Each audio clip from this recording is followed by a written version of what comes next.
साथियों नमस्ते। तो आज हम प्रश्नावली 1.1 के प्रश्न करेंगे और हमारा पहला प्रश्न है, निम्नलिखित संख्याओं को अभाज्य गुणनखंडों के गुणनफल के रूप में व्यक्त कीजिए। यानी यहाँ पर हमें भाज्य संख्याएं दी हुई है और इन सभी भाज्य संख्याओं को हमें अभाज्य संख्याओं के गुणनखंडों के रूप में बदलना है। ठीक है, तो सबसे पहला जो प्रश्न है वो हमारा 140 है ना। तो 140 के हमें क्या करने हैं, अभाज्य गुणनखंड। अभाज्य गुणनखंड कैसे करते हैं, तो हम अभाज्य गुणनखंड में अभाज्य संख्याओं का भाग देते हैं। अब ये अभाज्य संख्याएं कौन कौन सी है, तो पहली है 2, फिर है 3, 5, 7, 11, 13, 13 के बाद में 17 और फिर 19, ऐसे बहुत सारी संख्याएं है ना। लेकिन कम से कम हमें इतनी याद होनी चाहिए। और सबसे पहले हम क्या करेंगे, इस भाज्य संख्या में 2 का भाग देंगे। अगर 2 का भाग जाता है तो 2 का भाग देना है, और नहीं जाता है तो फिर आगे कंटिन्यू चेक करते रहना है। तो सबसे पहले हमें पता है ये एक सम संख्या है, तो हम 2 का भाग देंगे। ठीक है, 2 का भाग कितनी बार जाएगा, तो हमें पता है कि भाई 14 में 2 का भाग 7 बार जाता है ना, 2 सत्ते 14, और फिर आगे 0 है तो यहाँ 0 आ जाएगा, तो ये भाग जाएगा 70 बार। 2 का हमने भाग दिया, कितनी बार भाग गया, 70 बार भाग गया। फिर से ये सम संख्या है तो फिर से हमें 2 का भाग देना है। जब तक 2 का भाग जाता है तब तक देते रहना है। तो फिर से 2 का भाग देंगे। अब 70 में 2 का भाग देंगे, है ना। तो देखो 2 तिया 6 होता है, फिर बचा 1, उतारा 0, और 2 पंजे 10, कितनी बार भाग गया, 35 बार भाग गया, है ना। अब ये विषम संख्या, इसका मतलब 2 का भाग नहीं जाएगा। तो 2 का नहीं जाएगा तो हम 3 का चेक करेंगे। अब 3 का चेक कैसे करना, जो 3 और 5 है उसको जोड़ो। तो 3 और 5 होता है 8, 8 3 के पहाड़े में नहीं आता, इसका मतलब 35 में 3 का भाग नहीं जाएगा। फिर 5 में, तो 5 में भाग जाएगा क्योंकि पीछे 5 है, तो 5 का भाग देंगे। 5 7 35, 7 बार भाग गया। अब 5 का भाग भी नहीं जा रहा तो किसका देंगे, 7 का। तो 7 का 7 एकम 7। ठीक है, तो ये 140 मुझे चाहिए। अब ये 140 कैसे मिलेगा, अब इसको समझो भाई। 140 जो है वो मुझे कैसे मिलेगा, तो जब इन सभी अभाज्य संख्याओं का मैं गुणा करूंगा तो वापस मुझे क्या मिल जाएगा, 140 मिल जाएगा। कैसे, तो देखो यहाँ है 2 गुणा 2 गुणा 5 गुणा 7, गुणा करो सबको, 2 दूनी 4, चारों पंजे 20, 20 का 7 से गुणा, तो 20 × 7 हो जाएगा 140। समझ गए। तो हमने क्या किया, ये हमारी भाज्य संख्या थी। ठीक है, और ये सभी क्या है, अभाज्य गुणनखंड है, यानी अभाज्य संख्याएं हैं। और जैसे ही इन अभाज्य संख्याओं का मैं गुणा करता हूं तो मुझे वापस क्या मिल जाता है, भाज्य संख्या मिल जाती है।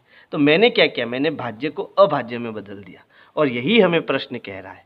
ठीक है, तो यहाँ 140 के गुणनखंड क्या क्या है, तो देखो 140 के गुणनखंड आए 2 × 2 × 5 × 7, ये हमारा आंसर हो जाएगा। अब क्योंकि यहाँ 2 2 बार आ रहा है ना, तो किसी संख्या को उसी संख्या से जब हम 2 बार गुणा करते हैं तो इसको हम 2 की घात 2 भी लिख सकते हैं। तो यहाँ 2 बार 2 का गुणा हो रहा है तो यहाँ मैं 2 की घात 2 लिख सकता हूँ। फिर आगे क्या है, गुणा 5 गुणा 7, ये हमारा क्या हो जाएगा, आंसर हो जाएगा। और ये आपका रफ वर्ग हो जाएगा। ठीक है, ये रफ काम हो जाएगा। आप चाहो तो इसको इसके साथ कर भी सकते हो, है ना। दोनों ऑप्शन है आपके पास में। दूसरा है 156। तो अब हम 156 के अभाज्य गुणनखंड करेंगे। तो सबसे पहले हम 2 का भाग देंगे। तो मैं सीधा भाग दे रहा हूँ, आप कॉपी में भाग दे देना, है ना।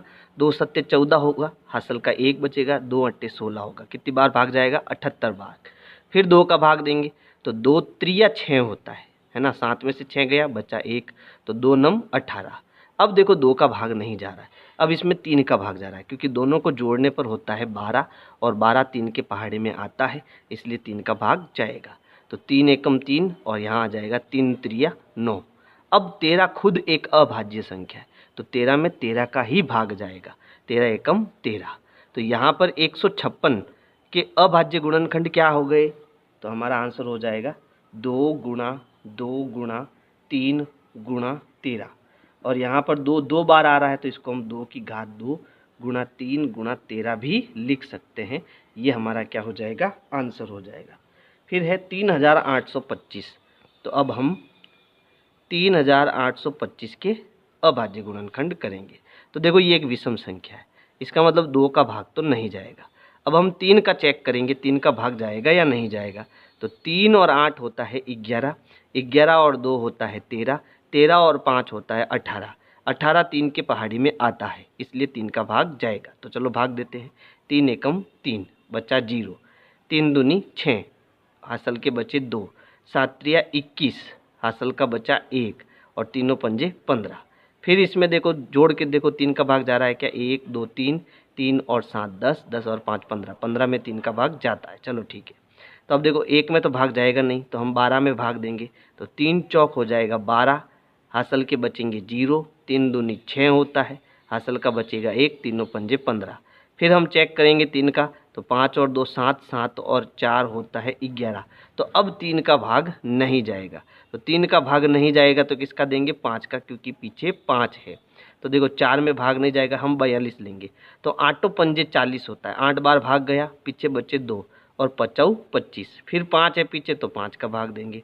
अब 5 एकम 5 एक बार भाग जाएगा और बचेगा कितना, 3, शेष पर 3 बचेगा, ये हो गया 35 और 5 साते कितना होता है 35।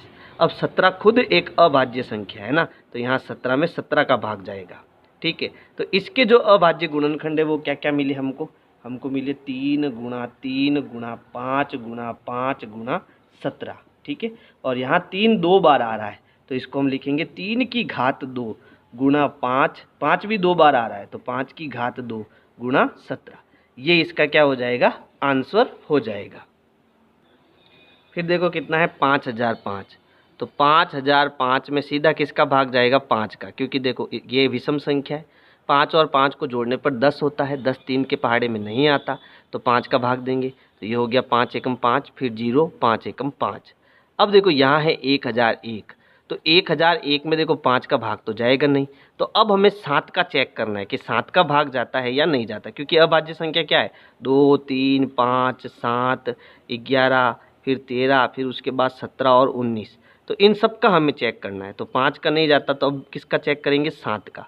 तो हम क्या करेंगे, 1001 में 7 का भाग देंगे, तो देखो 7 एकम 7 बचा 3 उतारेंगे 0, 7 चौक 28 है ना, बचा 2 उतारेंगे 1, 7 त्रिया 21, भाग पूरा पूरा गया, यानी 7 का भाग कितनी बार गया, 143 बार, तो ये 143 हम यहाँ लिखेंगे।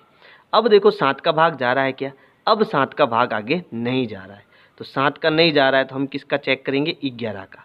तो अब हम 143 में 11 का भाग देंगे, तो 11 एकम 11, पीछे बचा 3 उतारा 3, 11 त्रिया 33 है ना, तो हमारा आंसर कितना आया 13।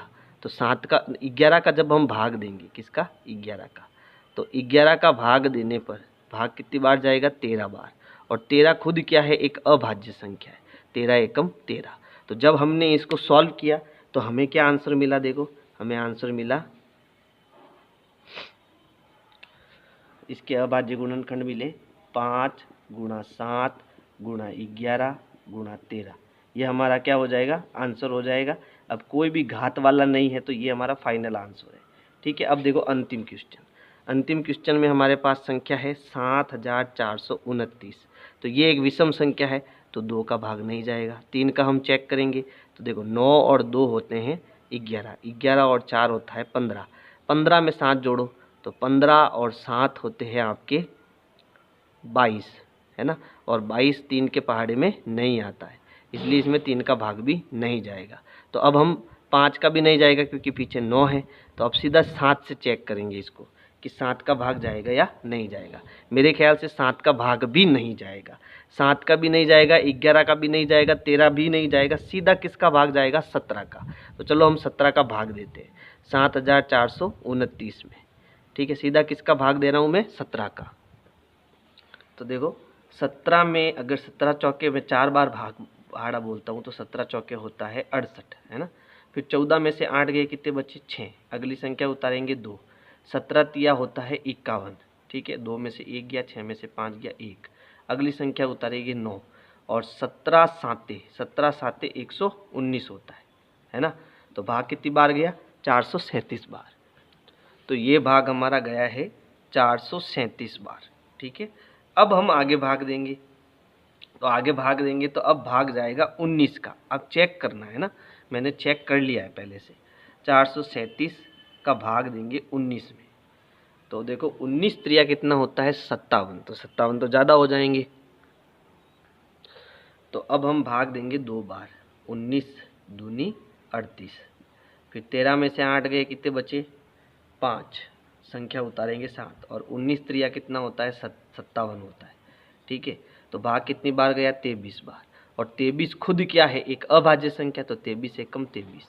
तो हमने जो भाग दिया है ना, तो यहाँ पर जो हमें अभाज्य संख्या मिली वो क्या मिली? 17 गुणा 19 गुणा 23, और यही हमारा क्या हो जाएगा? आंसर हो जाएगा। तो इस प्रकार से आपको क्वेश्चन नंबर 1 करना है। फिर है 510 और 92। तो सबसे पहले हम 510 के अभाज्य गुणनखंड करेंगे। तो देखो 510 ये एक सम संख्या है, तो सबसे पहले हम किसका भाग देंगे? 2 का। तो आप भाग देना, मैं डायरेक्ट भाग दे रहा हूँ, है ना। तो देखो 2 दूनी 4 होता है, पीछे बचा 1, 2 पंजे 10, फिर पीछे बचा 1, 2 पंजे 10। अब ये विषम संख्या है, ठीक है, लेकिन इसमें किसका भाग जा रहा है? 3 का। कैसे पता चला? 5 और 5 10, 10 और 2 12, 12 3 के पहाड़े में आता है, इसलिए 3 का भाग जाएगा। अब 2 में तो 3 का भाग नहीं जाएगा, हम 25 लेंगे। तो देखो तीनों आटे 24 होता है ना, यानी भाग कितनी बार गया? 8 बार, पीछे बचा 1, तीनों पंजे 15। फिर हम भाग किसका देंगे? देखो 8 5 13, यानी इसका मतलब 3 का भाग नहीं जाएगा। तो अब हम किसका देंगे? 5 का भाग देंगे। तो देखो 5 एकम 5, पीछे कितना बच गया?